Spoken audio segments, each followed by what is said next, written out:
Hey there, everybody. Welcome back to another episode of the Fantasy Pros Football Podcast. I'm your host, Dan Harris. Today is Friday.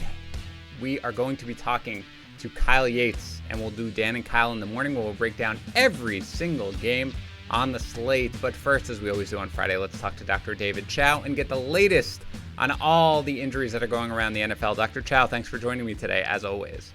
Thanks for having me. And it's crazy. I mean, we're in the heart of the season now. It's gone fast. It's crazy. It goes super fast. Again, you can find Dr. Chao at ProFootballDoc on Twitter and his site, ProFootballDoc.com, and he's at Outkick.com. Let's get into it, Dr. Chao. We've got the Raiders' entire offensive line here dealing with this. I mean, I think we know that Trent Brown is out, I believe. The other offensive line starters, they're put in this, quote, high-risk category. Do they have a chance to play this weekend against the Bucs?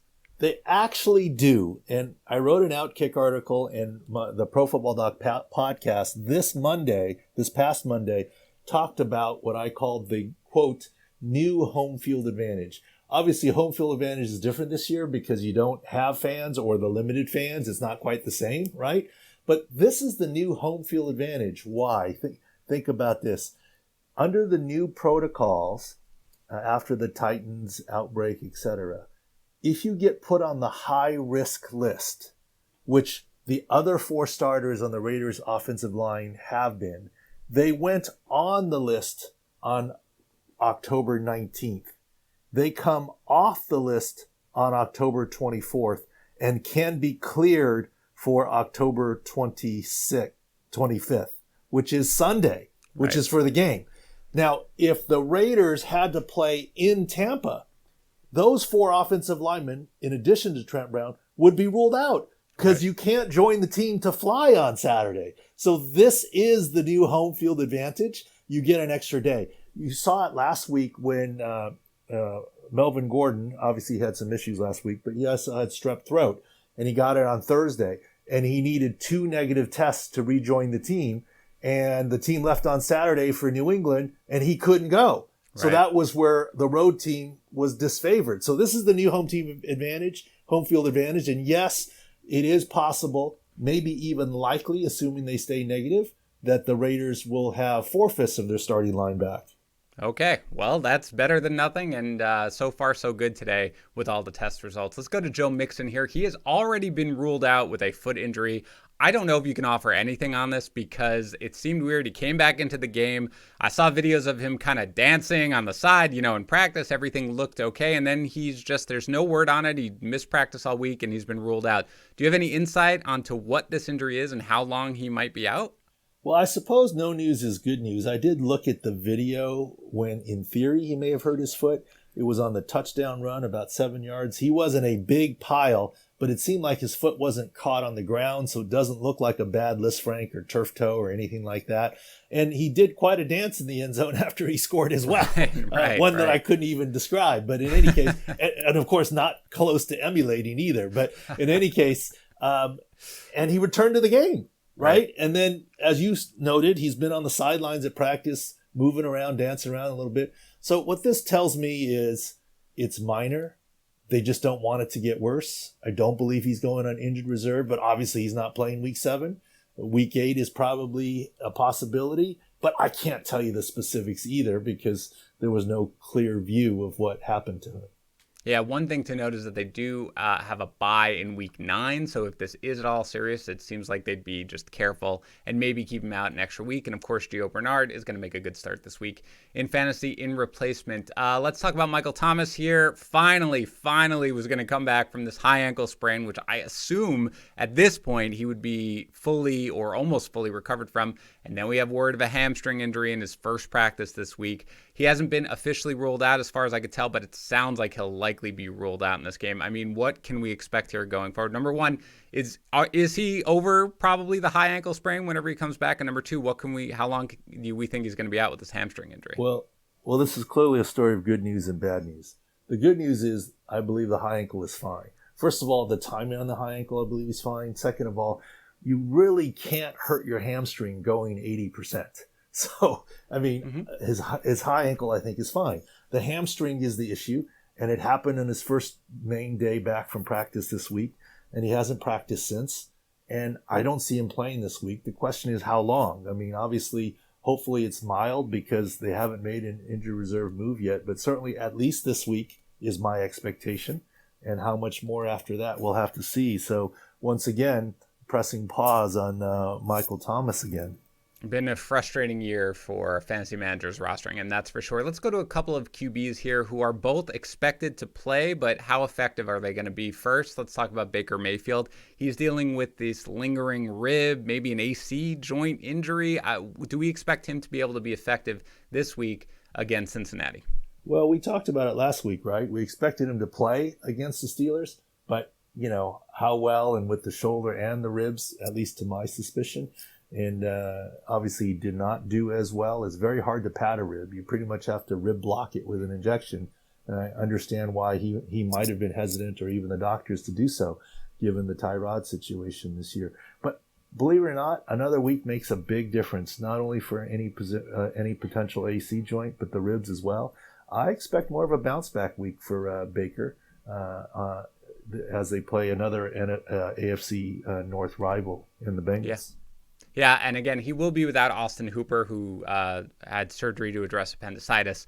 But certainly it's good to hear of a bounce-back game, hopefully, for Baker Mayfield. How about Sam Darnold here? Not that much of a fantasy impact, unfortunately, for the Jets, my Jets. But look, he had a shoulder injury. He's been out for a few weeks.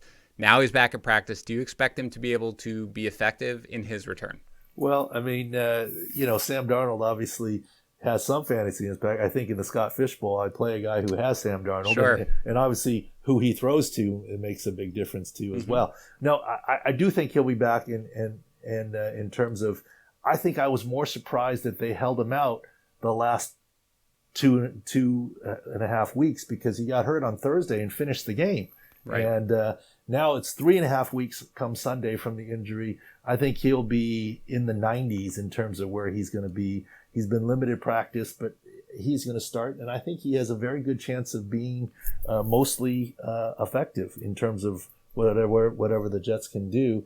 And on the other note, Austin Hooper, with his current appendectomy, we're just posting up at profootballdoc.com this right now, so you'll get it first.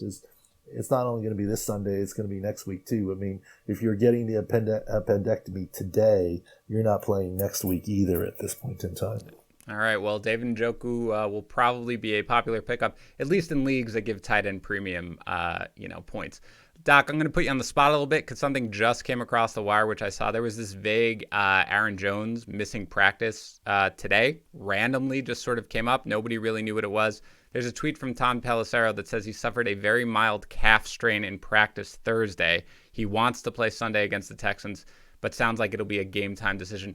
You obviously haven't seen video. This just came across the wire. I know you've been, busy in surgery all day. A mild calf strain, is this something where if Jones decides he can play through it, is it something where you would be concerned about re-injury mid-game, or if he goes, he's a full go and you're good to start him? Well, of course, it always depends on the exam, but let me tell you, careful on Aaron Jones. If for fantasy purposes, my advice would be, if you have any other reasonable option, take it. First of all, I don't know that he will play. And if he does play, calf injuries are something that can indeed linger and definitely affects a running back like Aaron Jones. So this is, to me, a red light. I mean, be really, really careful here. Not only because it's a calf, not only because it's Aaron Jones and what he can do, but also, we've talked about this before, the Packers medical and the team in general traditionally think long-term. And that's a good thing, right? It's a bad thing for fantasy owners sometimes. It's a good thing. At this point, I actually, look, you just surprised me with the information. I have nothing to go on but this. But if I'm, looking at it analytically, I would be very dubious as to Aaron Jones playing / and being effective this week.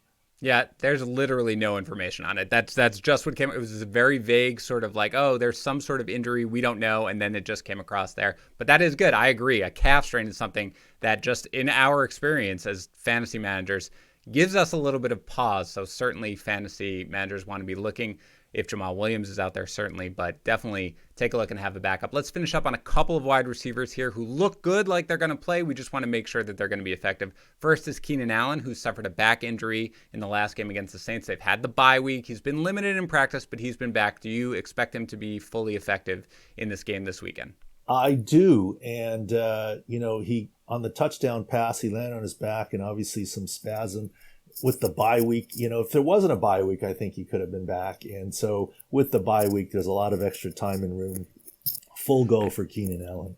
Great. And last one, A.J. Brown. He was, he had the knee bruise. He said he wasn't really 100%, but he was playing really well the last couple of games. Suddenly on Thursday, he missed practice with his knee, but he was back at practice today. Can we assume then, with that, reading the tea leaves, that it's probably a little bit more of a maintenance day and they're being careful and he'll probably be good to go this weekend against the Steelers? I think so. He's posted some good efforts already, and we were hoping that it wasn't a setback and more of a rest day, and it seems like more of a rest day. Now, I don't know what Mike Vrabel's practice pattern is, but, especially if Wednesday was offense install and Thursday was defense install and he got Thursday off, I mean, that would make me feel pretty comfortable that A.J. Brown's going to be okay for this weekend. All right. Great information as always, Dr. Chao. Thanks for stopping by. Just remind everybody where they can find more of you and your work, please. ProFootballDoc.com, a lot of in-game stuff. And the easiest way, instead of asking me on Twitter, which I'm happy to answer, but go to ProFootballDoc.com. It's free. Go to Player Search, type in the player name, and you'll get your latest information. And I promise you, your listeners, this. If it's not there, you want to ask me the question, I will be sure to answer it. Excellent. All right. Well, we will be back in just a minute with the rest of the show with Yates talking about each and every game from this weekend.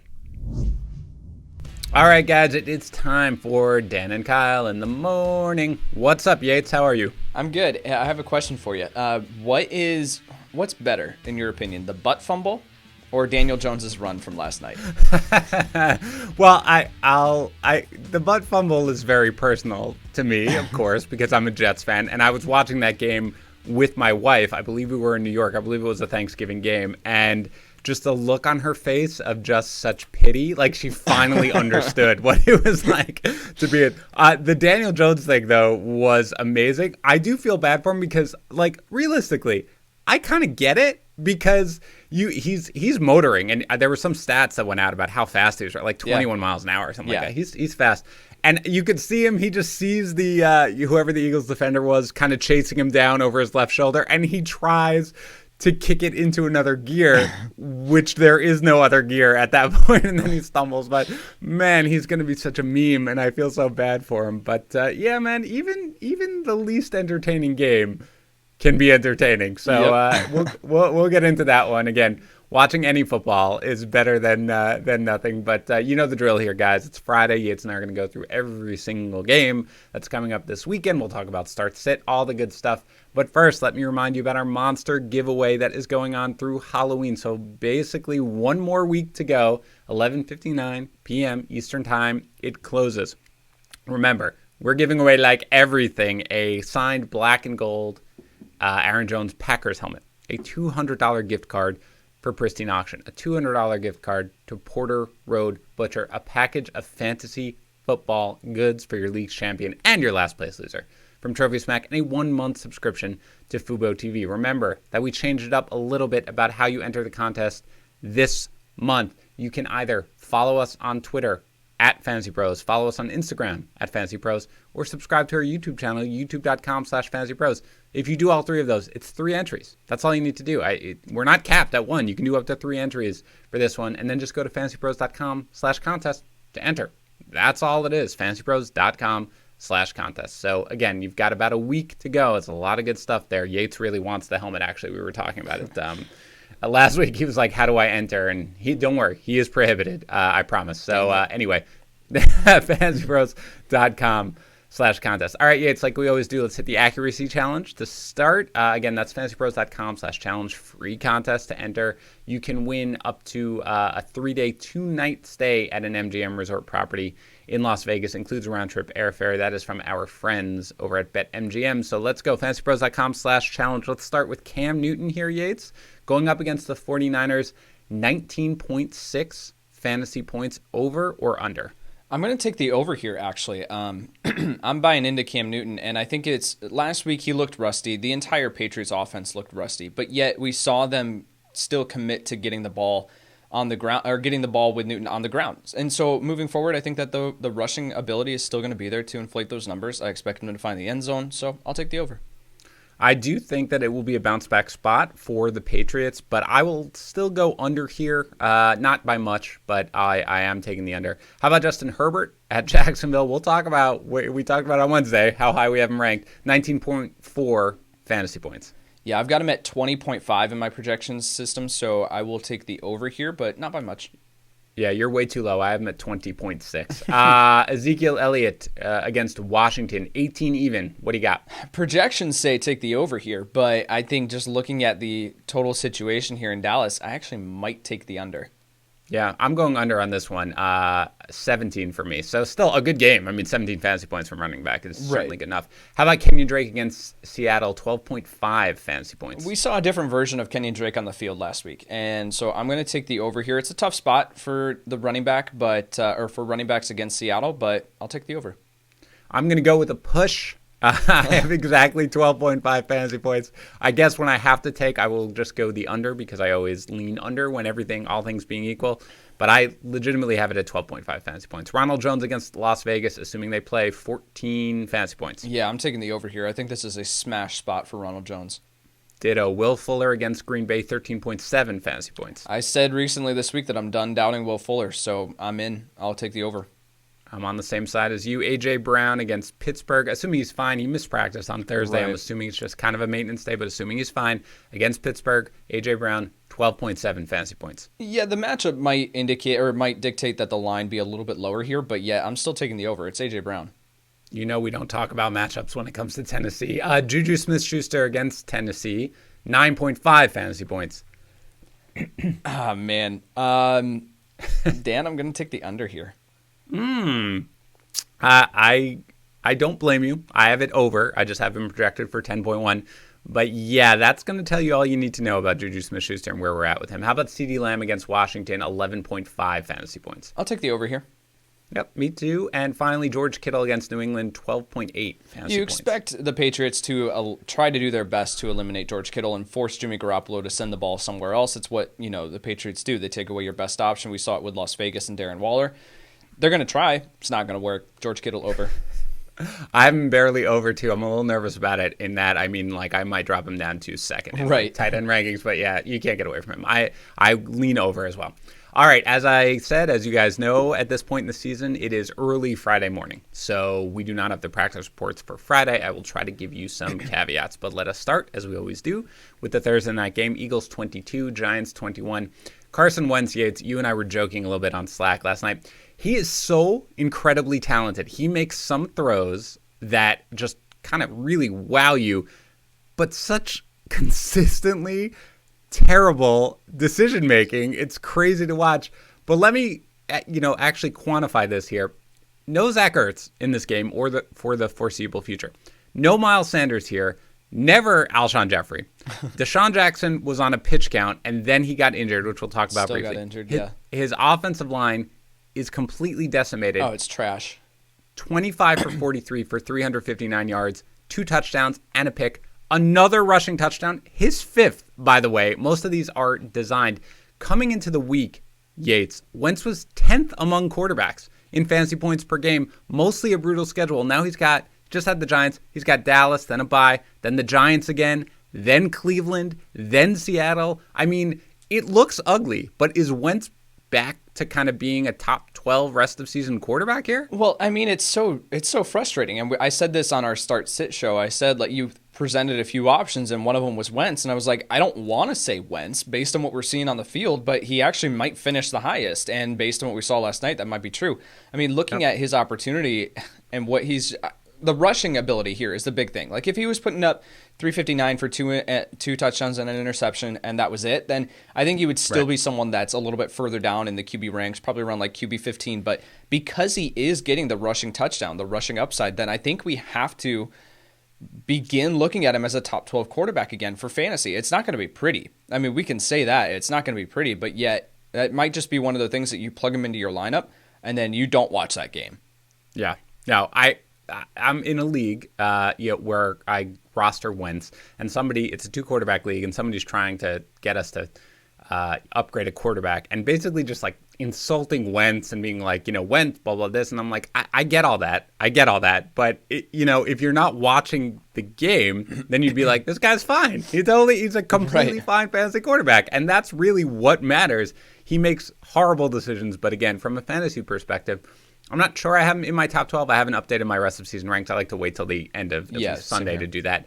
But he's going to be borderline at this point, especially with the schedule lightening up. So it's good to see. Kudos to tags here on Boston Scott. I think he had him somewhere up there at 16. 12 for 46 on the ground. He comes through with that late touchdown at the end. A beautiful throw, a beautiful catch. 5 targets, 3 catches, 46 yards, and the touchdown. If Miles Sanders is out next week, Boston Scott pretty solid RB2 against Dallas?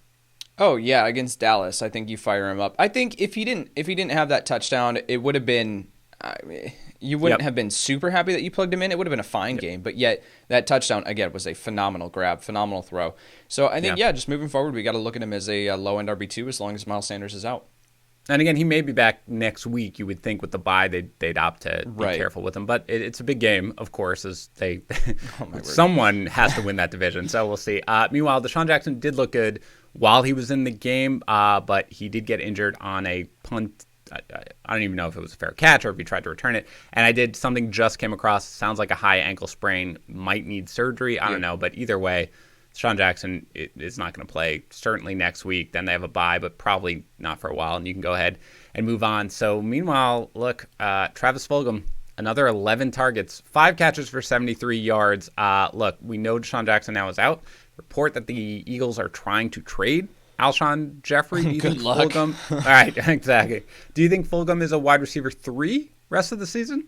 I think we have to start looking at him this way. I really do not think that the Eagles are going to be able to get anything for Alshon Jeffrey as far as a trade, and I don't know if they're going to be able to just outright release him because of his contract. So it's something to monitor. I think that as soon as we do see Alshon, exit this team one way or another, then that's something where we say, okay, locked in. Travis Fulgham is a wide receiver 3 with upside every single week. Now, the thing is that I think in the meantime, we can't rely on that. We can't depend on that because Alshon could come back at any week. At this point, it doesn't seem likely, but who knows? So I'm not confident to say he's a locked-in wide receiver 3. He's more of a flex play every single week that gets a bump if Alshon Jeffrey is out of the lineup. Yeah, I mean, I think the reason they're willing to trade him is because they trust Fulgham. So I'm fine with him. I think I had him 40th coming into the week.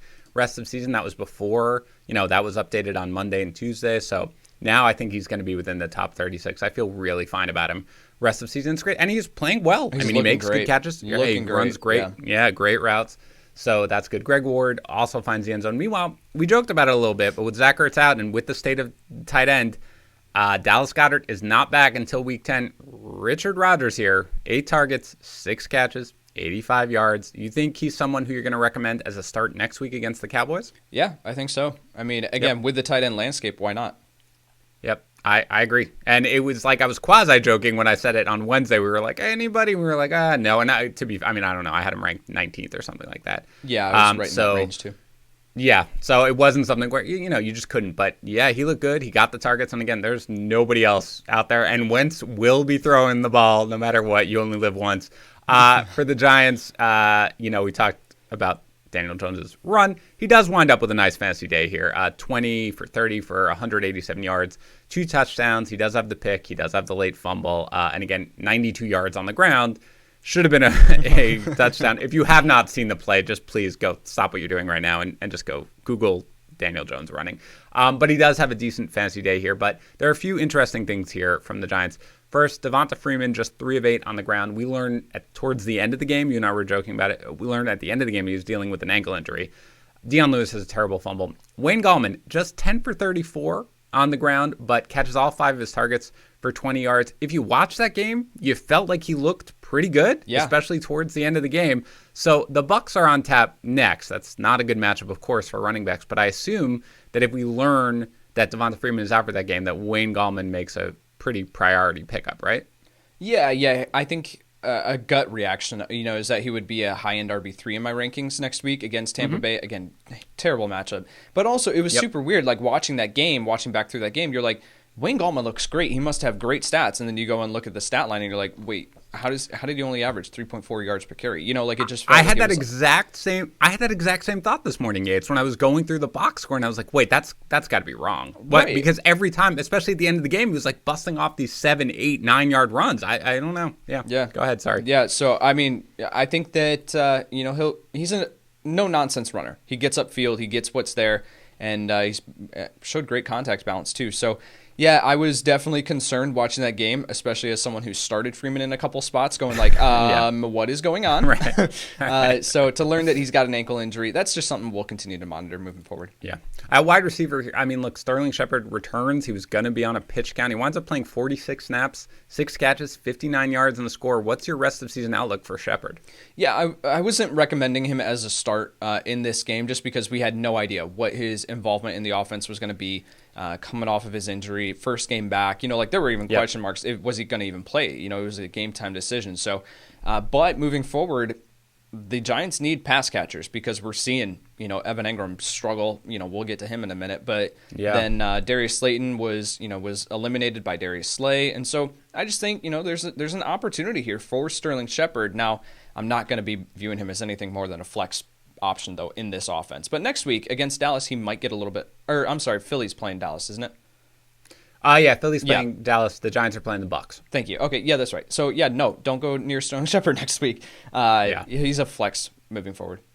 Yeah, but he is somebody to add. I mean, he was impressive in this game, and he looked healthier and played more than I expected him as well. Let's talk about Evan Engram.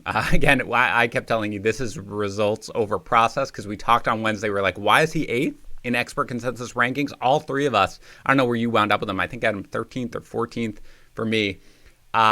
He got the targets. They tried to get him involved as much as they could. 9 targets, just 6 catches, 46 yards. At least one truly egregious drop. You could blame the pick that Daniel Jones had in the beginning, but that ball was fired pretty. Yeah. Yeah. It was tough. But that last drop, that was really bad. I'm not sure I don't know what you want to say here about Engram. You and I have been basically saying he's a drop candidate for weeks, so I assume you still feel that way? Not necessarily as strong as a must-drop candidate because, again, you can't ignore 9 targets. It's kind of the same thing with Richard Rodgers, right? Because you're looking at these guys, you just want targets at the tight end position with some of these other guys like Mike Gesicki, who's not getting any. So to have that consistency, but yet you can't be expecting anything crazy. Again, to rank him, we pointed that out, to rank him at 7, which is what he was during the start-sit show, that was just crazy. That was egregious for me. You can't rank him there. So if you're plugging him into your lineup, you're looking at him as a high-end tight end too, and just hoping that he finds the end zone, which he did get the end zone target. Again, you mentioned, they were looking to get the ball his way. It was pass interference. He could have made that catch, but looking at what we've seen from him, I'm just not feeling confident in him. And I mean, to be as fair as possible, 46 yards and 6 catches, that's probably a top 12 tight end. That's basically right. Yeah, in half PPR formats. But yeah, the one thing is that there's some talk about, there may be a fire sale at this point with the Giants. They might look to trade him. So monitor that. But yeah, when you're at that range of tight end, he's certainly not in the must-start option. But yeah, it was good to see them try to get him as involved as possible. But man, that drop towards the end of the game is just terrible. Anyway, let's get into previewing this weekend's game. Let's start with the Cowboys versus the Washington football team. Let's talk about the Dallas wide receivers. Which Dallas wide receivers are you starting this week? You can still start Cooper and Lamb. Cooper, they obviously get a downgrade with the way that Dalton looked last week. We're not viewing Amari Cooper as a locked-in wide receiver 1 anymore, but he's still a high-end wide receiver 2 for me. He's still someone that you can roll into your lineup, and he's going to get the targets, and he has the opportunity to score. So in this matchup, too, I really like him. So I've got Cooper at 16, so as a mid-range wide receiver 2. Then I've got CeeDee Lamb at 21, and we talked about that on the start-sit show, saying that if you have the offensive line that is struggling as much as they are right now, then, and especially up against the Washington defensive front, Dalton's going to need to get the ball out quick, and that lends itself to the short area targets for CeeDee Lamb. So I like Lamb this week. Again, tempering expectations, not expecting anything crazy comparative to what he's been putting up, but those are the 2 guys that you need to be looking at. Michael Gallup, sit him if you can. Yeah, I have Gallup at 45th. So, I mean, that's not out of the range of startable options if you're desperate and you need a flex. But yeah, I agree. With the offensive line issues with the Washington pass rush, that's certainly something that doesn't benefit Gallup. Let me ask you a little bit on Lamb because he's a guy who I've gotten a lot of questions about. Let's do like a flex start here. Lamb or DeAndre Swift? I might still start Lamb there. Okay. Yeah. Well, one of the things, I'm going to look at your rankings right now. So what we all do is on our Twitter profiles, again, I'm at Dan Harris 80, Yates is at Kyle Y NFL, is we post our rankings. We do a rankings article. We have a widget. So every time we update our rankings, it will automatically update in that article. You can see position by position. I don't think that has flex. So what we've done is we've included something of a who should I start. That's one of the tools that we offer at Fantasy Pros, and we're doing it specifically to our rankings. If you go in there, and I'm in there right now, and I click flex, and I put in on one side for half PPR format, CD Lamb, and then on the other one, I put in DeAndre Swift. And Yates, you are not a liar. You have Lamb at 40th and Swift at 49th in half PPR format. Way to say something that's backed up by your rankings. I love it. But so we have that in, who should I start tool in each of our tags, and me and Yates. We all have that. So we can't get to every question that we get on Twitter, but you can legitimately do whatever. Just look at our rankings. It'll tell you exactly who to start. How about Dalton Schultz here, Yates? Are you off him now? Because he was kind of creeping into maybe tight end 1 territory. Yeah, I'm a little bit off this week. I've got him down at 16. So he's still someone that you can plug into your lineup if you absolutely need someone. But as of right now, I'm not looking to start him if I can. Yeah, exactly the same way. I also have him at 16th. And again, 16th at tight end might be somebody that you have to start because a lot of people are rostering 2 tight ends and streaming them at this point. Right. Because once you get past the top 6 or 7, you are just, shooting in the dark. So that's fine, but I do him at 16th. And of course, you're starting Zeke, even if you're a little less confident about him than you were previously.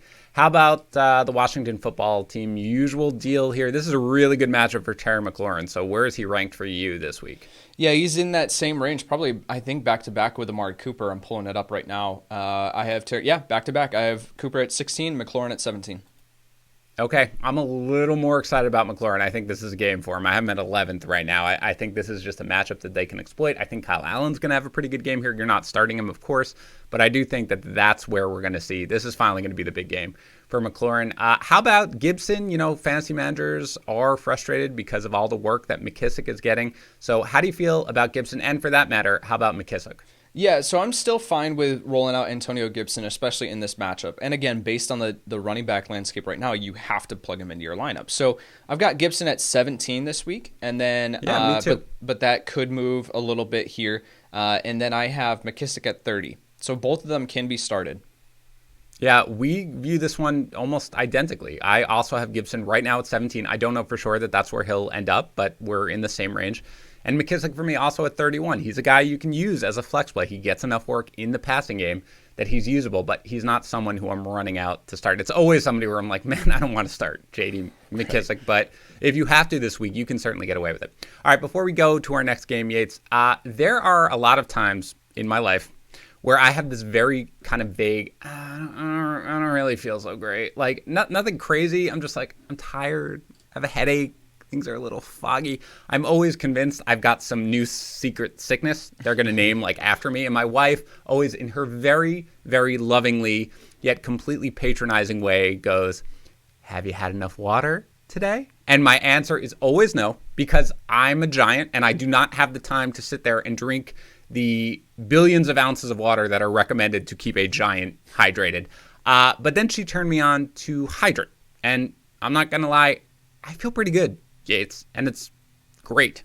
Hydrant's an electrolyte powder that you can mix into your water. It keeps you hydrated both for a longer amount of time and quickly. Like you drink it, you just generally feel, like you've been drinking water for a while. It's developed by Oxford scientists, so it contains 4 essential electrolytes that your body needs: sodium, potassium, magnesium, and zinc. It's made with real fruit juice powder, by the way, in a variety of flavors. The new keto-friendly lemonade and pink grapefruit with no added sugar, only 2 grams of carbs. Lemonade is the one that I usually go to. You can go with pink grapefruit. I personally prefer the lemonade. Every morning, mix it into my water, get it going, and I'm ready to go. They've also got this great new immunity line available in either lemon ginger or hot apple cider. Over 1,000 milligrams of vitamin C, B6, B12, and D, a ton of essential vitamins, minerals, and electrolytes with ginger and zinc. Total immune support. Now is the time. It is fall. It is moving into winter. It's getting a little colder. This is the time to help support your immune system. Backed, by the way, by a 100% satisfaction guarantee. If you don't love it, send it back for a full refund. And it starts at just $1 a packet for a 30-day supply. You can save even more with a monthly subscription. Right now, our listeners can save 25% off their first order. Just go to drinkhydrant.com/fantasybros. Enter promo code fantasybros at checkout. That's drinkhydrant.com/fantasybros. Enter code fantasybros for 25% off your first order. Again, drinkhydrant.com/fantasybros. Enter code fantasybros to save 25%. We thank them for sponsoring our podcast.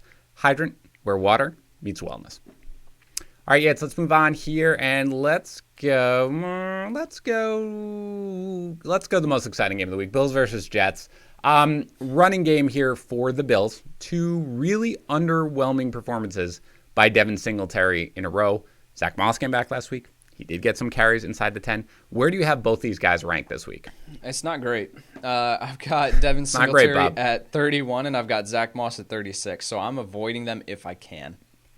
Okay, so I am, excuse me, I'm a little more bullish on Singletary and a little less bullish on Moss.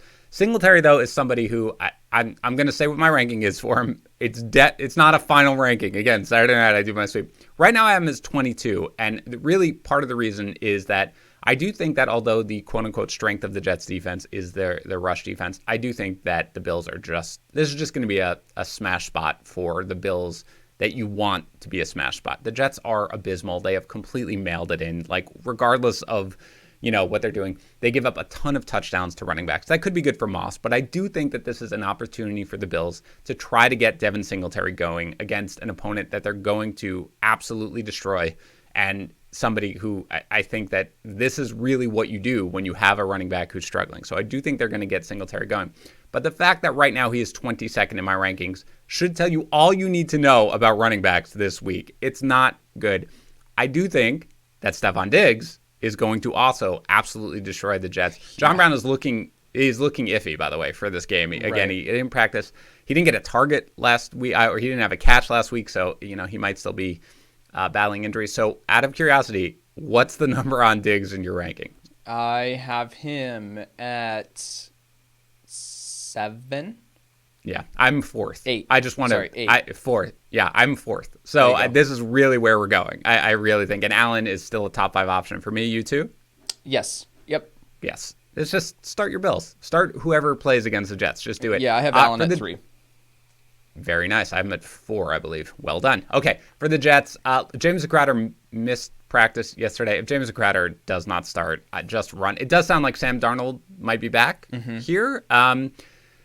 If James Crowder plays, you're starting him, right? Yeah, correct. Okay. How about, are either Gore or Pirine a desperation flex for you in half PPR leagues? No, the big appeal, well, not big appeal. It's big, yeah. The reason why we were talking about Frank Gore as a desperation bye week fill-in last week was because that he was going to receive work. Like, he was going to receive the majority of the carries. Well, that didn't even happen last week because you saw Gore get 11 carries and Pirine get 7 off the top of my head. So, like, Pirine's starting to become involved, but yet it's neither of them in this offense with the amount of work that they're receiving now. They just cancel each other out, So I think, just run away from this offense if you can. Yeah, which is just our advice each and every week. Let's go to the Steelers-Titans because we teased Juju Smith-Schuster. It looks like we're going to have all 3 big wide receivers here for the Steelers back. So why don't you just give me your ranking on each one of them? Yeah, I'm really excited to see how this plays out now with Chase Claypool, Deontay Johnson, and Juju on the field all at the same time. I have Deontay Johnson at 20, so I'm very optimistic on him. I think he gets plugged right back in, gets the majority of the targets. I have Claypool at 34, and I have Juju Smith-Schuster at 35. Okay. Yeah, we're not that far off, and I'm going to say that this situation, other than Juju, who is at 34 in my ranking, so we're right there, is pretty locked in. The other 2 guys, I'm gonna move around right now. Right now, I have Claypool ahead of Deontay Johnson, but I do want. Last week we kind of felt optimistic on Deontay Johnson coming back, and then he just wasn't playing. Sure. So I do want to wait and see it a little bit. But this one is one where when I update it on Saturday night, I'm not sure whether Johnson will be ahead of Claypool because I'm a little Claypool obsessed at this point, but they're going to be pretty close, and they're going to both be startable options. And again, Smith-Schuster, for me at 34, I think you said 35, Yates. That's a wide receiver 3, so it's still somebody who, if you roster him, you're probably starting him, but we're certainly not all that optimistic. James Conner, meanwhile, a top 10 option for you? Yeah. Yep. Are you streaming Ben Roethlisberger? Yeah, absolutely. I have been at QB 8. Yeah. Nice. QB 8. Okay. Mm-hmm. Yes. I'm at 12, but again, when you're in that range, that's just very much of a, it's not a huge difference between any of them. How about Eric Ebron? Are you willing to start him, or does he fall outside that streaming range? He does fall outside that streaming category for me, but I mean, he's right on the edge there. So, I mean, if I was forced to look at someone like Robert Tonyan, or nice, well done. Eric Ebron, I might go Ebron there actually.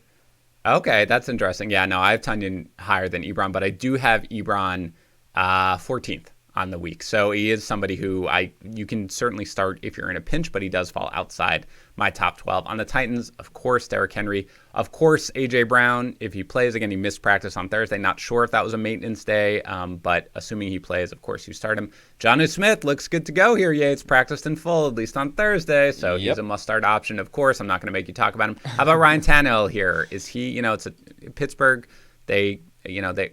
The Titans are dealing with injuries to their offensive line. Taylor Lewan, the Steelers blitz a ton. Are you starting Ryan Tannehill in this matchup? I think you have to.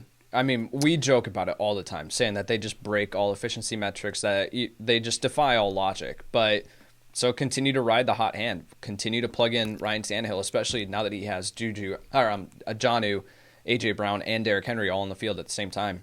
Plug him into your lineup. Roethlisberger or Tannehill? I'll go Roethlisberger there. Yeah, I have Roethlisberger one spot ahead, but you can certainly start either one or both if you're in a super flex or 2-quarterback league. Panthers against the Saints. Please give me your rankings of Robbie Anderson and DJ Moore.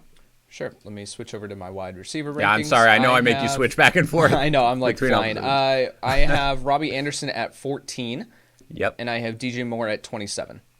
Ooh, all right, we're right there. So I have Robbie Anderson at 14 and DJ Moore at 24. I will use this as an excuse to give you kudos because you and I, one of the situations that we disagreed on a lot coming into the year was the Curtis Samuel versus Robbie Anderson. You were very high on Robbie Anderson. He looks great. He is a must-start option each and every week. Any fear for Mike Davis in what's a pretty tough matchup against New Orleans? I mean, I've had fear on Mike Davis the past 3 weeks, and he's proven me wrong every single time. So no, get him in your starting lineup as a top-tier option. 100% agree. There is no fear with Mike Davis. He's just so involved in the passing game that his floor is just so unbelievably high. For the Saints, we do not know at this point, again, Friday morning, what Michael Thomas's status is. Apparently now dealing with the hamstring injury. If he plays, even though he's been battling a hamstring injury, you're starting Michael Thomas, right? Yeah, I think you have to. But at this point, I'd be very concerned. I would start making plans to, not have Michael Thomas in your starting lineup. Yeah, I don't expect him to play in this game. Again, you may know by the time you listen to this, I do not expect him to play here. Can you start another Saints wide receiver if Michael Thomas does play? No, I don't think so. I mean, Emmanuel Sanders would probably be the option, but as nothing more than a low-end flex play. Yeah, I agree with you that essentially the answer is no. I mean, it's Sanders would be a desperation flex, but I think I'll probably have him ranked even just slightly outside that. What if Thomas does not play? Are you starting Sanders?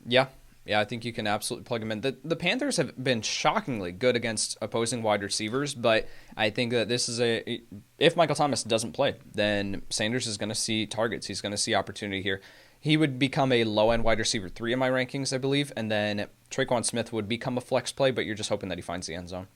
Yeah, that's basically how I feel about it as well. How about Jared Cook here? We were joking on Wednesday how you're like, I don't see him getting the targets or the receptions, but I have him projected for a touchdown, so he makes the top tier. Are you there? That's where he falls at. That's why he falls at 13 in my tight end rankings, because I have him. I joked about it. I have him projected for only 3 targets, 2 receptions, 23 yards, but he gets the touchdown, and that's I think he's a touchdown dependent tight end too. So you roll him into your lineup, but he has as good of a chance to score a touchdown as any other tight end in the NFL. Yeah, if I roster Jared Cook, I'm probably starting him this week just because that's kind of how it works with tight end. How about Breeze? Are you streaming him or fall outside that range? He falls just outside of it, but I do think that he's someone that you can plug in. If you have Drew Brees on your roster and you don't have another quarterback, I wouldn't drop him to go pick up another option unless someone like a Ryan Tannehill, Ben Roethlisberger was there on your waiver wire. Otherwise, I'm just staying put with Drew Brees, and I'll plug him into my lineup. Browns versus Bengals. Let's start. I'll just give you some true-false questions about these guys, starting at running back. True or false, Kareem Hunt is a top 5 back this week? True. True or false, Odell Beckham Jr. is a wide receiver 2? True. True or false, don't start Jarvis Landry this week? Don't start. That was confusingly phrased. True or false, start Jarvis Landry. What do you want? I am not starting Jarvis Landry this week. Do you agree with me or not? Either. No, he would be someone, if he was fully healthy, that I would be looking at as a wide receiver 3 flex play, but with playing through apparently cracked ribs, I'm just going to stay away if I can. And I will say, when I say don't start, he's still ranked in like the flex category for me. Like he's ranked 40. But he's not like a must. He's not like a must play. He's not a wide receiver 3 at this point. He's outside there. You could start him, but given the injury, I would try to avoid it if I could. Did Austin Hooper wind up making it into your top 12 this week? Oh, yeah. I had him at 8 earlier on in the week. I have him at 7 right now. Okay, very good. I have Hooper at 8, so I'm sticking with the 8. But yeah, he is a top 12 option at this point. Great to see him getting the targets. Surprising, given how the season started, but certainly get him into your lineup. For the Bengals, it's Friday morning. We have zero information as of no idea what the heck is going on. I'm so mad about it because I'm just like, no, you said Monday or Tuesday, and now it's just like he's just not practicing. We won't give you any information. You will know about this. If Joe Mixon starts, you are starting Joe Mixon as you do each and every week. If Joe Mixon does not start, how high do you think Gio Bernard is going to rank in your rankings? He would probably be a mid-range running back too. I think that he's going to get the touches, of course, but yet I just don't. At this point of his career, I think that he's someone who would average around like 3.7, 3.8 yards per carry, not doing anything crazy. He'll get the workload out of the backfield as a receiver, but not necessarily going to rank him as a top 10 running back or anything like that. No, I agree with that. I do think that what's great about him is that, first of all, we've seen him do well, especially in half PPR and full PPR formats when Mixon has been out of lineup in the past. But I think the good thing is that his receiving ability is going to give him a high enough floor to make him an RB2. So I would fire him up with no hesitation. But again, not where Mixon would rank if Mixon does play in this game. Who would you prefer to start in this game if you had to start only one, Tyler Boyd or T. Higgins? I'm going to go Tyler Boyd here. If Taviar Thomas is still lining up against Tyler Boyd, he torched him in week 2, going for 7 for 79 and a touchdown off the top of my head. So Tyler Boyd, I really like this week. My projections and rankings keep bumping him down when I, input them, but then I tweak them and I'm just consistently going, all right, I got to keep rising up Tyler Boyd. So I have him as a mid-range wide receiver 2 this week. How about Higgins? Higgins I have as a high-end wide receiver 3. Okay. So I have Boyd 25th and Higgins 26th. So I like them both this week, but obviously probably a little higher on Higgins slightly and a little lower on Boyd. But both are definite starts for you. Are you willing to roll with A.J. Green after we saw signs of life last week? Willing? No. Desperation play? Yes. Yeah. I'm 47th right now. My guess is he'll end up a couple of spots higher when I'm finished, when all the inactives are out and everything like that. But I agree. Somebody who you could start as a desperation flex play, but I'm not looking Would to you do play, so. I just want to get, because this is something that I've struggled with. Would you play A.J. Green or Laviska Shenault? I have Shenault right now 8 spots higher. So I would go with Shenault in that. Yeah, I mean, Green is somebody who I wouldn't be surprised if this is a good game for Green, but I need to see it again coming forward. So Green is a guy who I'm like right now specifically fading this week because I don't want to start him. And that's kind of, again, you and I both do projections and we base our rankings largely off the projections. But as you just said with Boyd, we'll manipulate our rankings based on kind of how we feel a matchup is going to go. And Green is a guy who I've kind of manipulated down a little bit because if I wouldn't start him myself, I don't want to recommend to fantasy managers to start him, Yeah, what I mean projections provide the most likely scenario, and then rankings take into account probabilities. So we have to manipulate the information. But yeah, AJ Green's at 48 for me. So I mean, he's someone that you can start if you absolutely need to, but I want to see it for 1, maybe even 2 more weeks before I say, all right, go plug him into your lineup moving forward. And so we'll get to that game in a second, but then do you have Shenault then right there at like 46, 47? I have Shenault in that range. I have him just a little bit higher. I just moved him up to 40, and then Green at 48. Yeah, I have it 39 and 47, so we're basically viewing that the same. Are you willing to roll out Joe Burrow in this matchup as a streamer? He is like literally at the tail end of that streaming consideration for me. He's at like 16 or 15 in my QB rankings, so I would prefer not to, but at the same time, like, again, it's kind of the same situation with Drew Brees. If I have Burrow on my roster, I'm not going to go drop him unless there's a clear answer above him. I'm just going to hold on to Burrow and I'll plug him into my lineup. Lions versus Falcons. There is a correct answer to this question. Are you ready to trust DeAndre Swift? It depends on what you mean by trust. Like, am I ready to trust him as a locked-in RB2 where he's being ranked in ECR? No. Am I willing to trust him as a fine high-end running back 3 flex play? Yes. The answer I was looking for was no, but I'm going to anyway. Basically is where I'm at. I have him at 23rd. Where do you have him ranked? That's exactly where I have him. It's somebody where you're like, no, I'm not ready to trust DeAndre Swift. I don't feel confident in what we're going to get out of him, but am I ranking him as an RB2? Yeah, I am ranking him as an RB2 because I think it's just impossible to get away from the fact that they did look to get him more involved last week coming off their bye, as we talked about, and he does have a pretty high floor given his involvement in the passing game. So he is somebody who I am rolling out as a very low-end RB2, and I feel kind of disgusting about it. How about Adrian Peterson at this point? I mean, is he just totally off your radar, or is he a flex play for you? No, I've got him at 34 in my running back rankings, so he can be someone that you can plug in. This is why DeAndre Swift is very high in my rankings, is because this is a very high over-under. I expect points to go up on the board in this one, which is why I really like Matt Ryan. I really like Kenny Galladay. Like, I like the options in here, and if you're going to take a dart throw on any player, like, take a shot with one of these guys in this game. So Adrian Peterson, if he finds the end zone, he'll be fine. He'll return that value, but otherwise he's going to fall outside of it.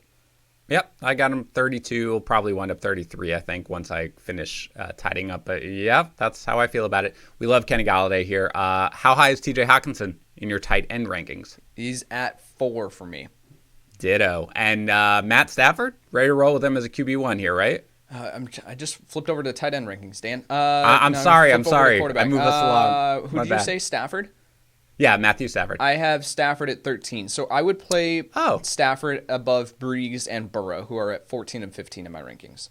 Okay. I'm a little higher on Stafford, even though I don't love him on the season-long outlook. I have him at 9 right now. Again, the difference between 9 and 12 is so infinitesimal. Like, it's just, it doesn't matter. You know, it's so small. With Stafford, there have been several matchups where we've said, like, hey, this looks like a smash spot for Stafford. He has yet to finish as a top 12 QB on the season, or on any given week. So I just think I'm going to hedge here a little bit. I like some of these other guys. Like, I would absolutely start Matt Ryan over Matthew Stafford this week. I also have Matt Ryan ahead of Matthew Stafford, but I do have Matt Ryan 7th this week, so that's more about yeah. And again, let's talk about the Falcons very quickly. I mean, this is just everybody's an obvious start. You're starting Matt Ryan, you're starting Julio Jones, you're starting Calvin Ridley, of course, and you're very easily starting Todd Gurley as an RB2, right? Yeah, low end. Mm-hmm. Yeah. Oh, is he low end for you? Well, because I'm a little higher than that. That might be my perception. Hold on, let me pull up my running back rankings. Well, he's at 11. Never mind. Yes. Nope. Yep. You start Todd Gurley. Okay, no. I love that you said that, Yates, because when I was preparing my notes for this, I was like, all right, Todd Gurley's going to be an RB2. Like, I'm sure that's where I do it. And then I went back and I checked my projections and I checked my rankings. I was like, oh, he's 12th. Oh, he's 12th this week. So that's good. Very good. I expected you to have a more like, the 14th, 15th RB2. Yeah, Gurley is basically an RB1 this week. Again, it's a great matchup. And this is sort of his stretch. Enjoy the stretch for Todd Gurley and then try to sell him after a couple of games. What about Hayden Hurst? You want to roll with him? Yeah, I've got Hayden Hurst. I had him at 11 earlier on in the week. I have Hayden Hurst now at 11. Okay. Packers versus Texans. Aaron Jones, Devonta Adams. Really quick. Hold on. Russell Gage. I think that people are going to have questions about Russell Gage. And I think that you can roll him into your lineup as a flex play this week. Against the Detroit slot corners, they have been they've been bleeding fantasy points. So I think that you can plug in Russell Gage if you absolutely need an option. Very good. Packers versus Texans. Aaron Jones, Devonta Adams, Aaron Rodgers. They're all, of course, must-starts, right? Yeah, completely. Are you starting anyone else? The only one would be Tunyon. Are you starting him? Again, I talked about Tunyon a little bit. And again, for people who haven't heard the news and are sitting there going, like, why are you mispronouncing this dude's name? It came out that he corrected the pronunciation of his name, and it is now Tunyon rather than Tanyan. So anyway. I'm also, by the way, Dane, so just start calling me Dane, okay? Go ahead. Yep. And so Tunyon is he's at tight end 14, tight end 15 in my rankings. I think you can plug him into your lineup, but in this matchup, I expect, again, points to go up on the board. So I think that if you are looking for an option who could find the end zone, he has a good chance of finding it. All right. For the Texans, this just feels like start everybody in this on both sides in this game. Deshaun Watson, top 5? No, I'm not that aggressive on Deshaun Watson. I have him a little bit further down. I have him at 10, actually. So I would start Roethlisberger over Deshaun Watson. But again, like the difference there is very, very small. Yeah, I've got Watson 5th. So I do think now that we are past this horrific part of his schedule, with them being home, I think they look better under Romeo Crennel. They're opening it up a little bit. I'm a little more excited about Watson. I would start him over those guys. How about David Johnson? You're fine here with the usual gross, but I'll start him as an RB2. Yep, completely. Starting both Will Fuller and Brandon Cooks? Yeah, I've got Will Fuller. Again, I've talked about it. I'm done doubting him. I've got him at 15. Good. So this is probably the week that he lets me down. Just how it works. So I've got Will Fuller at 15, and then I have Brandon Cooks at 28. And I still feel like that might be too low on Brandon Cooks. Yeah, I'm at 33 on Cooks, and I'm like, no, I got to find a way to move him up at this point, just so he can really, really disappoint me. Yeah, completely. You're starting Akins if he plays? No, not really. And are you starting Fells if Akins doesn't play, or you're just out in the tight end? I think you could start Darren Fells. I think okay. if both of them are active, then I think that's a situation that you just say, yeah, I'll stay away from. If one of them sits, then I think you could get away with Fells. He's probably back-to-back in my rankings with Tunyon. Okay, that's fair. Let's go to the Bucs versus Raiders. Some Raiders, goodness. Some positive news that are legitimately coming across the wire. No more positive tests. Sounds like the game is good to go on Sunday. And again, that game has been moved out of Sunday Night Football just as out of an abundance of caution. You have been down on Mike Evans. We have talked about it privately. We have talked about it on the podcast. You've been down on him, but how do you feel about him in this matchup? Where does he rank? I talked about him on the start sit that I had him at 32. Yes. And that you would be probably moving him up to 29. Okay. Still. I can't move him up further than that. Looking at again from our process as projection people, then looking at it and the target share, projecting the overall total pass attempts for the Buccaneers here, the target share just isn't there for Mike Evans when Chris Godwin and Rob Gronkowski are on the field. You look at Brady historically, he's always favored the middle of the field. That's why we were talking about Edelman for the longest time as just this consistent option because he would get peppered with targets. Gronk, when he was, active and healthy, that was a smash play because it was over the middle of the field. So I just don't think that he needs to look over at Mike Evans on the boundary. Now he could get the end zone target, as they get to the goal line, he can get that goal line fade. He can, be targeted there. But I think he's a touchdown dependent a touchdown dependent wide receiver 2, high end wide receiver 3. I was like, you really dropped him down if you're putting him as a tight end. How about Chris Godwin then? Are you more optimistic I'm in on him? Godwin. I've got Godwin as a top 12 option. Okay. All right. And all systems go here on Ronald Jones, right? Oh, yeah. Smash spot for Ronald Jones. Yeah, the Raiders cannot stop the run or the pass for that It does look like Leonard Fournette is going to play in this game. So that may limit Ronald Jones' ceiling, which is why I think I have him ranked at like 14 right now. If Fournette was inactive, I think he would be a top 10 option for me. Yeah, I need to really do some more digging on how I view this because my early rankings are expecting Fournette to play, though not have a huge role in this one, is Ronald Jones at 11 and Fournette at 48. My guess is the delta between those two will close a bit, assuming that Fournette is a full go here. But for right now, I have no problems at all with Ronald Jones. How about Brady? Are you willing to stream him? He's in that same consideration as the guys that I talked about earlier of Breeze and it just feels like they're like going down to like past where Wentz was even this week. I had Wentz 16th. That there are just guys you can stream all day this week. This is like a good week. I feel like if you are struggling at quarterback, you can. There's like 17 guys, so I'm like, oh, absolutely, I could roll out there. Yeah, completely. So I've got in my rankings, I've got Brady at 12. And then Stafford at 13, Breeze at 14, Burrow at 15, Minshew at 16, and Garoppolo at 17. I think you could roll out any of those guys to prove your point. How about Gronk? Are we good with Gronk now? He looks better, right? I have Gronk at tight end 5 on the week. Wow. All right. That is high. Are you Gronk or Hunter Henry?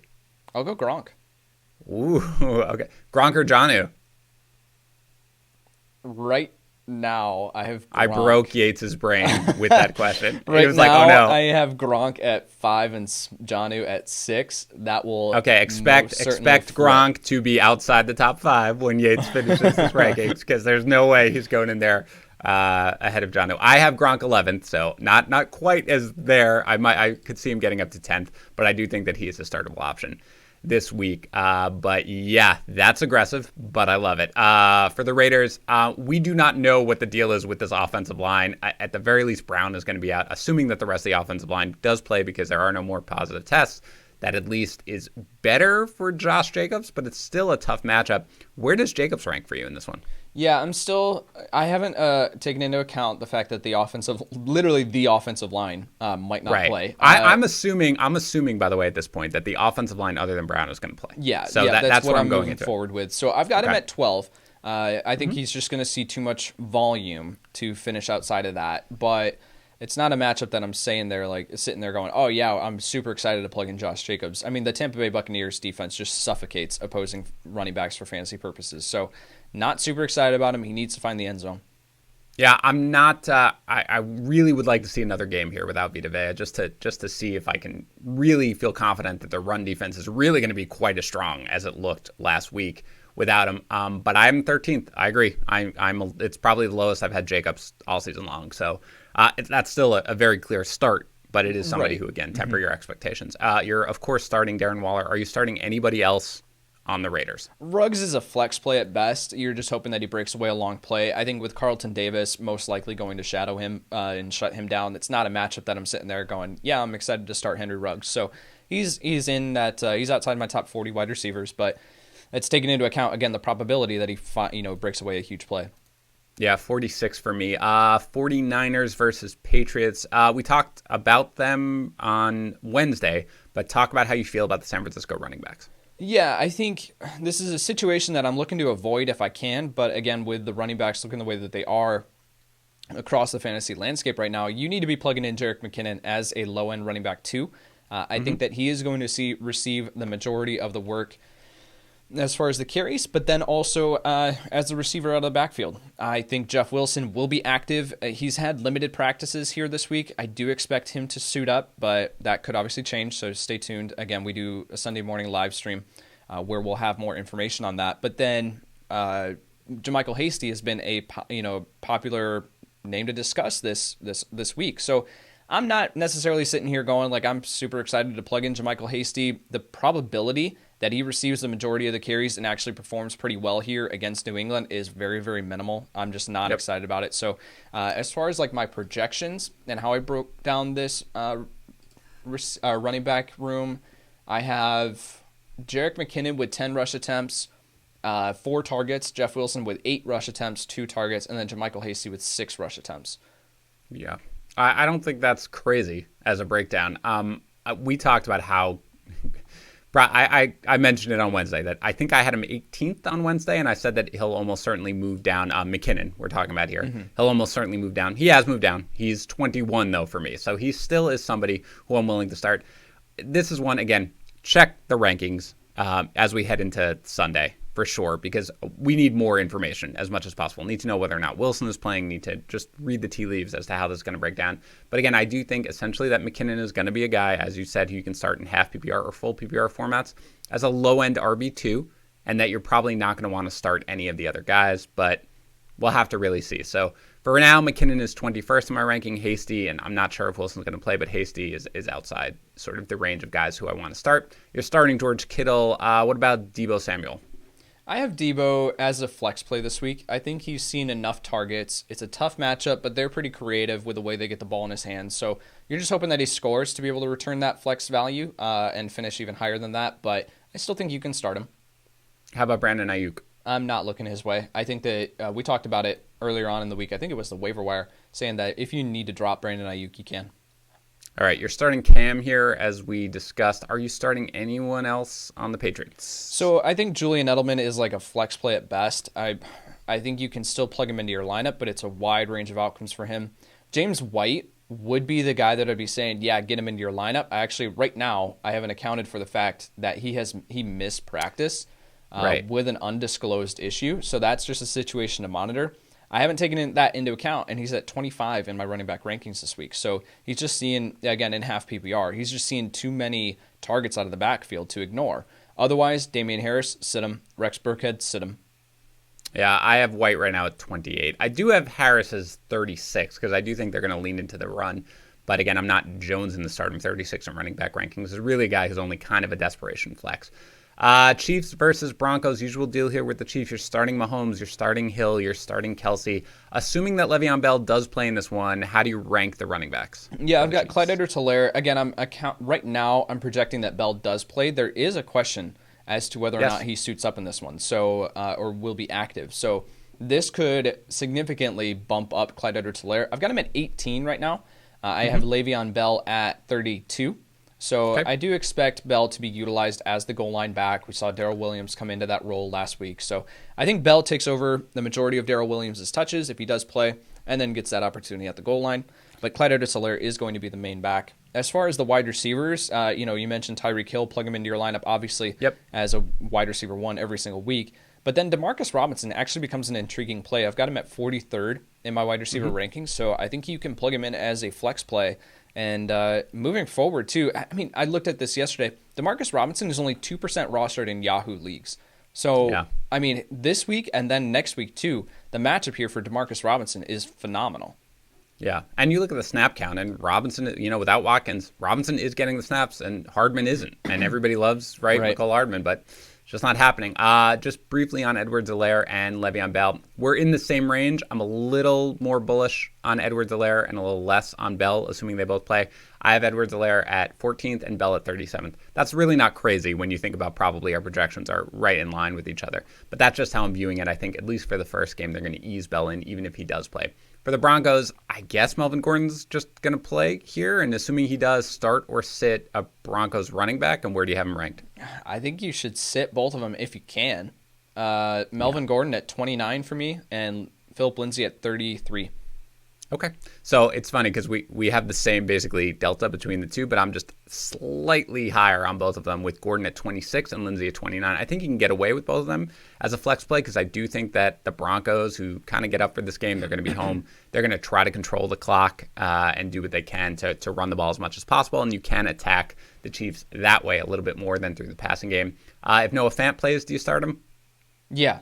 Based on the tight end position right now, I have Noah Fant at tight end 10 on the week. Yeah, I'm ninth. Are you starting any Broncos receiver? I have both of them back-to-back in my rankings in like the 40s. So I'm not particularly excited. I think you can start either of them as a flex option, but this is a very, very tough matchup. I'm not expecting big things from Drew Lock, so I'd be looking to avoid him if I can. Yeah, I have them 2 spots apart, so you're crazy with that. Also my 40, so we're right on the money there. Again, you can start him, but not looking to do it if I can avoid it. Jaguars against the Chargers. You loved Keelan Cole on Wednesday. Where did he wind up in your rankings right now? Yeah, he's still pretty high. I've got Keelan Cole at wide receiver 32. So I moved him down just a little bit, but I still in that range because of the matchup. If this was a better matchup, then I'd be saying absolutely start him as a wide receiver 2. I think that he's still seeing too many targets to ignore, but the matchup bumps him down just a little bit. I still think you can start him as a solid wide receiver 3. Do you start Cole or Chark if you roster them both? Chark. I have Chark at 19. Okay. All right. So you're fine with him. And we mentioned Chenault a little bit, sort of more of a flex play outside of your wide receiver 3 range, right? Yeah, correct. Okay. And Robinson, you're good as an RB1? Or RB2? A low-end running back 1. Yeah. Okay, good. Yeah, so do I. And is Minshew in one of the streaming category guys for you? Yeah, I talked about him there at 16 in my rankings. I think I would prefer to play a bunch of these other guys above him, but if you, again, it's kind of the same thing. If you have any of these options and you have Minshew, but you don't have a clear, better option, then just stick with Minshew on your roster, plug him into your lineup. But otherwise, I would be playing guys like Tannehill, Brady, Stafford, Breeze, Burrow over him. And on Wednesday, I believe you had Justin Herbert 10th in your quarterback rankings. Did he stay there or move up or down? No, he didn't stay there. He actually moved up. I have him at 9. Yep. I'm at 8. So this is just where we are right now. Justin Herbert, go out there and start him for sure. How about the running backs? How do you see this breaking down? And are you willing to start either or both? Yeah, we talked about Justin Jackson as a start. I brought him up as a start on the Start Sit show this week. Yep. I've got Justin Jackson at 15 on the week, Dan. I really, really like him in this matchup. And then I do think that you can get away with starting Joshua Kelly, too. I have him at running back 27 on the week. So this guy who I expect to be the goal line back, and I expect Los Angeles to be in plenty of these scoring opportunities. So we could see, and I'm projecting it, we see Justin Jackson out-touch Joshua Kelly, but yet it's still enough work there for Kelly to be relevant. Yeah, I also have Kelly exactly at 27, so I do think he's a guy who you can start as a flex play. I'm not quite as high on Justin Jackson, but I have him 20th, so I have him as an RB2 at this point. I believe we're both higher than consensus as well, so it's a good matchup against Jacksonville. I feel like you can start either one of them and be okay. How about the wide receivers here? We haven't heard necessarily. I know Keenan Allen has been limited, but assuming Keenan Allen plays, I'm just going to assume that you're starting him without hesitation. And if he does play, how do you feel about Mike Williams versus if Keenan Allen does not play? How do you feel about Mike Williams? Yeah, I've got Keenan Allen right now projected to play, but not necessarily at full strength. So I've got him at 18 in my rankings. I still think that he soaks up targets. And then I've got Mike Williams at 37 right now with Keenan Allen playing. If Keenan Allen does sit for some reason, then I think you can move Mike Williams up into like that wide receiver 30 range. I actually probably would play Mike Williams over Mike Evans. Yeah, I would not play Mike Williams over Mike Evans, even if Keenan Allen is out, but I do agree with everything else that you said. I have Allen ranked 13th right now. I'm not expecting him to necessarily be limited. I have Williams 38th, so right on par with you, and I would move him up to that wide receiver 30 range, but I would start Evans over him because I'm not quite as down on Evans. And again, we talked about Hunter Henry. You said 6th, 7th. For you? No, he was a little bit further down, but he's still a start for me. I have Hunter Henry at 8, so yeah, I still start him. That's fine. I'm 5th, but again, not a huge difference between those guys. Sunday night game, Seahawks against Cardinals. Just start all your Seahawks as usual, right? Wilson, Metcalf, Lockett, Carson.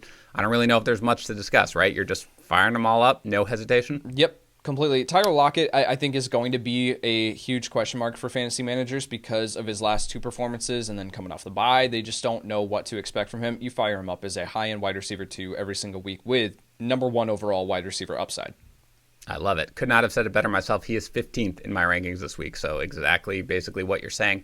For the Cardinals, you're, of course, starting Kyler Murray in a great matchup. You're starting DeAndre Hopkins. How do you feel about Kenyan Drake after his big game against the Cowboys? Yeah, I'm more optimistic on Kenyan Drake moving forward. I think that he, again, the workload that he's seeing is too much to ignore, especially when we're looking at some of these other running backs.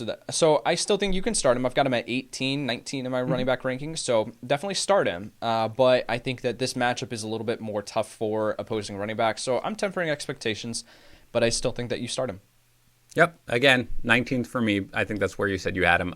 Not somebody who I'm like, yay, Kenyan Drake's going to smash in the spot. But again, this is where we are at running back. How about Christian Kirk here, coming off the 2-touchdown game, only 2 catches, but how do you view him here against the Seahawks? Yeah, I think that you plug in Christian Kirk as a low-end wide receiver 3. Again, phenomenal matchup. I want to see more from Kyler Murray before I trust Christian Kirk as anything more than a low-end wide receiver 3. But he's starting to become, he saw his snap count go up to 81% of the Cardinal snaps last week. So I think that his opportunity is growing in this offense. He's getting the targets. I just need to see more from Kyler Murray, from him completing 9 of 24 passes before I say, start Christian Kirk as anything more than a low-end wide receiver 3. Yeah, Kirk is 36 for me. So right where you're talking about. Final game, Monday night, Bears versus Rams. Dave Montgomery, RB2, and Allen Robinson, a borderline wide receiver 1 this week? David Montgomery, running back 1. Okay. Fire him up. I have David Montgomery as a low-end running back 1 this week. And I thought you meant your number 1 overall. Sorry, That's why I laughed. I apologize. Go ahead. Low-end running back 1. Looking at Montgomery, his opportunity, he's presenting too safe of a floor. Now, we could look at this defense and we could say Aaron Donald against the Bears offensive line could have 5 sacks himself. But looking at Montgomery, with his work in the receiving game, he's presenting a safe enough floor. Last week, in a prime matchup, he should have had more than that. The Bears' offensive line is atrocious. But yet, David Montgomery was inches away from having a touchdown. It got ruled just short of the goal line. If he got that touchdown, he would have been the running back 6 on the week. So Montgomery, fire him up as a safe option, especially when we're looking at some of these other guys. Like, I don't necessarily want to say, like, locked and loaded that fire up David Montgomery over Josh Jacobs. Right. But you might be needing to do that because of Montgomery's safety with his work in the receiving game. Yeah, so just let me make it as clear as possible because I feel like I laughed and like I legitimately thought you were making a joke. It's like, oh, he's my running back one. I have him 15th on the week. And again, I have Edwards-Helaire higher than him, slightly, one spot higher. So that's, again, something where you're a little lower on him. And then I have Jacobs 2 spots higher than him. The projections are right there for these guys. So I've got no issue if you essentially had Montgomery as a top 12 running back this week. Falls just outside of that for me. But I do think that, right, for where we are at running back, a guy like Montgomery, who is so involved in the passing game now without Tariq Cohen, who does get the goal line work, absolutely fire him up without question. And how about Robinson here? As a low-end wide receiver 1, tough matchup Yep. against Jalen Ramsey, but again, he's seeing too many targets to ignore. Are you starting Jimmy Graham? Yeah, I am. Again, I mentioned it, 28 targets over the past 4 games. He's heavily involved in this offense, getting the targets, always has the potential to be utilized in the red zone. So, as far as, I would start Jimmy Graham over Jared Cook. Okay. All right. I mean, I'm a little lower. I'm 15th, but again, all these guys are in the same range, so I don't have particularly strong feelings about it. But I do have Graham at 15th, and I would start Cook over him. Are you starting anybody else in the Bears, or let's talk about the Rams? No, I mean, Darnell Mooney is still someone to monitor on the waiver wire, but with the way this offense is looking right now, against some very tough matchups, Mooney's involved, but he's not enough to be fantasy relevant. There is an alternate universe where Anthony Miller is a wide receiver 3 each and every week, and I'm loving that place. For the Rams, are you good with Cooper Kupp and Robert Woods both as wide receiver 2s this week? Low-end wide receiver 2s. Yep. I'm not expecting big things from Jared Goff in this matchup. We saw him struggle last week, and historically in the 2 games that he's played against the Bears defense, he has struggled, and that's putting it lightly. I just think that he has 0 touchdown in the 2 games that Jared Goff has played. He has 0 touchdowns, 5 interceptions, 50% completion rate, and averaging 5.9 yards per attempt. He just struggles against this defense and in primetime. I don't know what it is with Jared Goff in primetime, but there is something to be said about that. So I'm just not excited to plug in Jared Goff, which limits, or excited about Jared Goff this week, which limits the upside of these wide receivers. Yeah, and again, Chicago's good against wide receivers anyway. So, I have Woods 20th and Kupp 21st. So, my guess is we're in the same range as low-end wide receiver 2s. And how about the running backs here? I mean, Darrell Henderson is the guy you're starting if you are starting anyone. And are you starting anyone? Yeah, I'm starting Darrell Henderson. I'm a little bit more optimistic on Henderson than I think consensus or even, yourself and tags. I've got Henderson at 17 this week. So I think that the Bears' run defense is not the same with Eddie Goldman or without Eddie Goldman. And I think that, Darrell Henderson has looked phenomenal. So I see no reason here, especially when you consider that Sean McVay is going to want to keep the ball in the ground. It's just the way that this offense is built now. Henderson's going to see enough opportunity here. Yeah, I'm 25th, so you're right. You are higher than him just because I think there's always the possibility that Sean McVay just says, we're going to get Cam Akers involved in this one, especially after last week where he didn't get him involved at all. And the quotes from McVay you see his thinking, a little bit of it, even though it doesn't make all that much sense to me. But I'm a little more hesitant just because I worry about the random Sean McVay saying all right, we're good. This is going to be a Malcolm Brown game, just because as soon as we're ready to buy in, he pulls the rug out from under us. All right, anyway, that is it. Reminder, we will do more start to stuff all Sunday morning on youtube.com/fantasypros. Tags from 11 to 12, Yates from 12 to 1. You can find our rankings on our Twitter profiles, Kyle Y NFL, Dan Harris 80, tags as Mike Tagliere NFL. Again, we'll update them. It'll be automatic, and I do a big sweep on Saturday night. Until then, we will talk to you, or I will talk to you at least with tags on Sunday night for the recap show. Have a great weekend, everybody. Talk to you in a couple days. Thank you for tuning into the Fantasy Pros YouTube channel. Don't forget to tell us what you think in the comments section below. And while you're there, don't forget to hit the like and subscribe buttons so you can stay up to date on all of our future content.